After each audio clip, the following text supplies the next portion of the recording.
안녕하세요. 개발자 구디인입니다. 이번 시간에는 자바 프로그래밍 기초 연산자라는 거에 대해서 한번 이론 학습을 해보도록 하겠습니다. 기존에 관리하고 있던 이 렉처라는 패키지 안에서 새롭게 자바 클래스를 하나 만들어 놓겠습니다.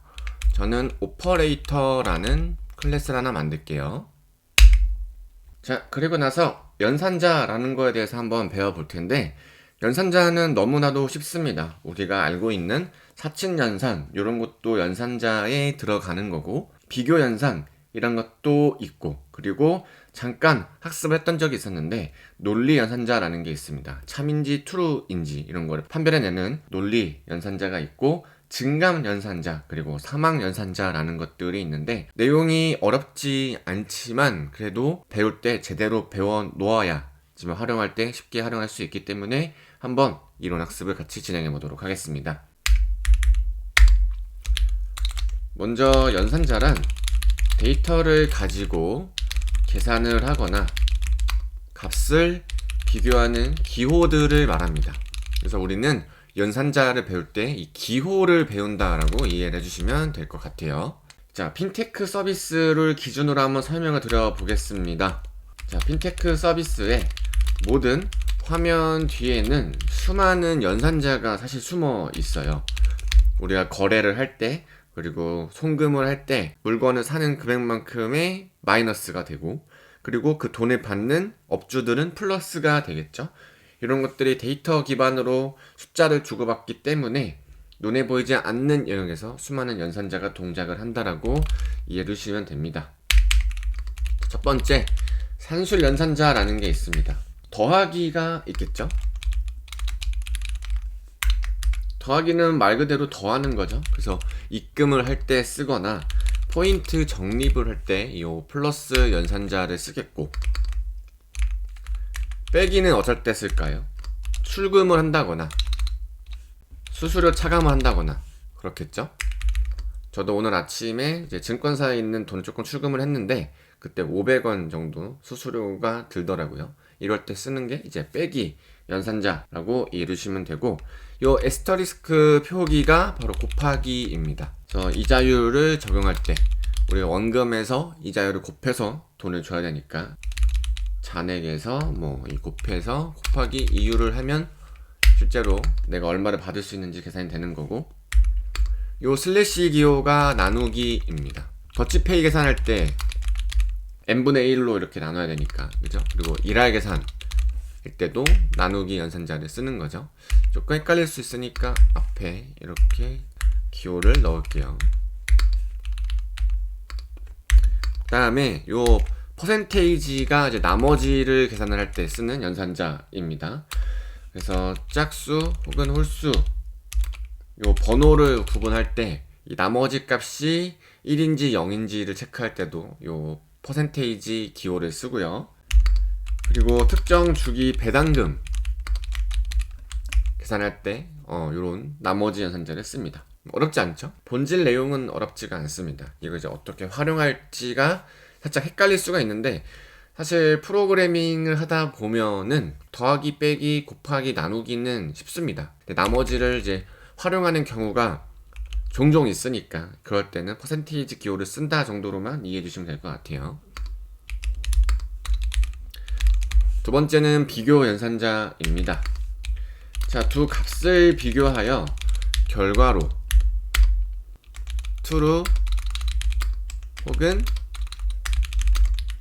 false 요 논리형을 표기할 때 비교 연산자를 씁니다. 는 키워드를 두 번 쓰는 게 있습니다. 요 의미는 같다라는 의미예요. 그래서 우리가 비밀번호가 일치하는지 안 하는지를 이렇게 는 키워드로 확인을 하는 거고, 그리고 느낌표는 이게 있습니다. 요거는 이제 부정을 의미해요. 그래서 다르다라는 의미를 가지고 있고요. 기존 계좌와 다른지 확인할 때도 많이 쓰겠죠. 물론 비밀번호가 일치하지 않았을 경우에는 어떤 오류 메시지를 프론트엔드 쪽으로 보내준다 이럴 경우에도 쓸 수가 있습니다. 이렇게 꺽쇠가루를 쓸 수가 있죠. 이건 이제 증감연산자라고 하는데 잔액이 성금액보다 큰지 작은지 이런 거 확인할 때 쓸 수가 있겠죠. 뿐만 아니라 어떤 특정 값에 대해서 그 기준값에 다해서 값이 큰지 작은지 체킹할 때도 요걸 쓴다라고 이해해 주시면 되고, 그리고 꺽쇠가루에 이렇게 는 키워드를 붙이거나 할 경우에는 출금 한도 이내인지 확인하는 거죠. 작거나 같거나 크거나 같거나 이런 걸 판별할 때 쓰는 연산자라고 이해하시면 됩니다. 어렵지 않아요.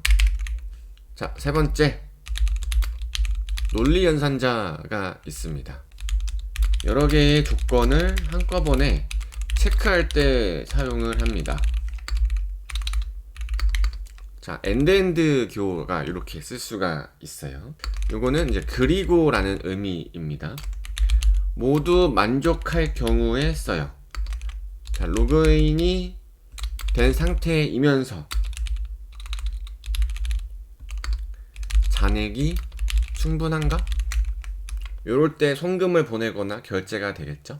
그래서 엔드엔드를 쓰게 되면 엔드엔드 기호 앞과 뒤에 각각의 조건문이 2개 정도가 있을 수가 있어요. 그래서 그 2개의 조건을 모두 만족시킬 경우에만 참이다 라는 표시를 하기 위해서 쓸 때가 요 엔드엔드 기호입니다. 자, 두 번째는 오어 연산자가 있습니다.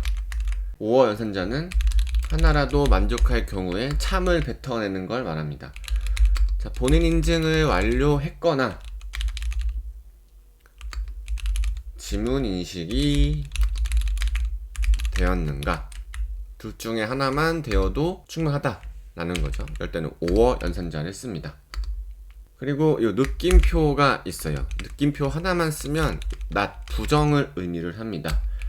반대를 의미하는 거죠. 그래서 계좌가 정지 상태가 아닌가, 정지 상태인지 아닌지 이런 거 체크할 때도 요 느낌표 연산자를 쓴다라고 이해하시면 됩니다. 어렵지가 않아요, 그죠? 자, 네 번째, 증감 연산자가 있어요. 값을 일씩 증가시키거나 감소시킬 때 사용하는 아주 빈번한 연산자이다. 자, 핀테크 서비스에서는 우리가 대기 번호표 이런 거 뽑죠. 발행하거나 혹은 잘못 입력된 요 횟수를 체크할 때 5번 비밀번호를 잘못 입력하면 뭐 락 걸린다든지 이런 거를 이제 이 증감 연산자로 체킹을 보통 합니다. 카운트 할 때 주로 사용된다라고 말씀을 드릴 수 있을 것 같아요. 첫 번째로는 플러스가 있습니다. 요건 이제 증가 연산자죠. 그래서 일씩 증가가 됩니다. 변수의 값을 1 증가시킨다. 요 의미는 카운트라는 변수가 있을 때 카운트에 플러스 1을 해준 값과 같습니다. 그러면 요 마이너스는 뭘까요? 감소 연산자겠죠?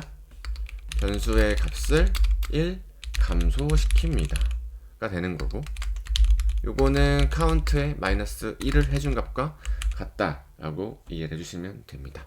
자, 이렇게 기본적으로 많이 사용되는 증감 연산자, 논리 연산자, 비교 연산자, 그리고 산술 연산자, 요 4가지 개념에 대해서 한번 살펴보았습니다. 우리가 사막 연산자가 남긴 했는데 요거는 사실 조금 헷갈릴 수가 있어요. 그래서 요 기본적으로 사용되는 4개부터 일단은 익숙해지시고 다음 시간에 이제 예제 코드와 함께 우리가 배웠던 것들 위주로 한번 해보면서 진행을 해보도록 하겠습니다. 그러면 다음 강의에서 뵙도록 할게요.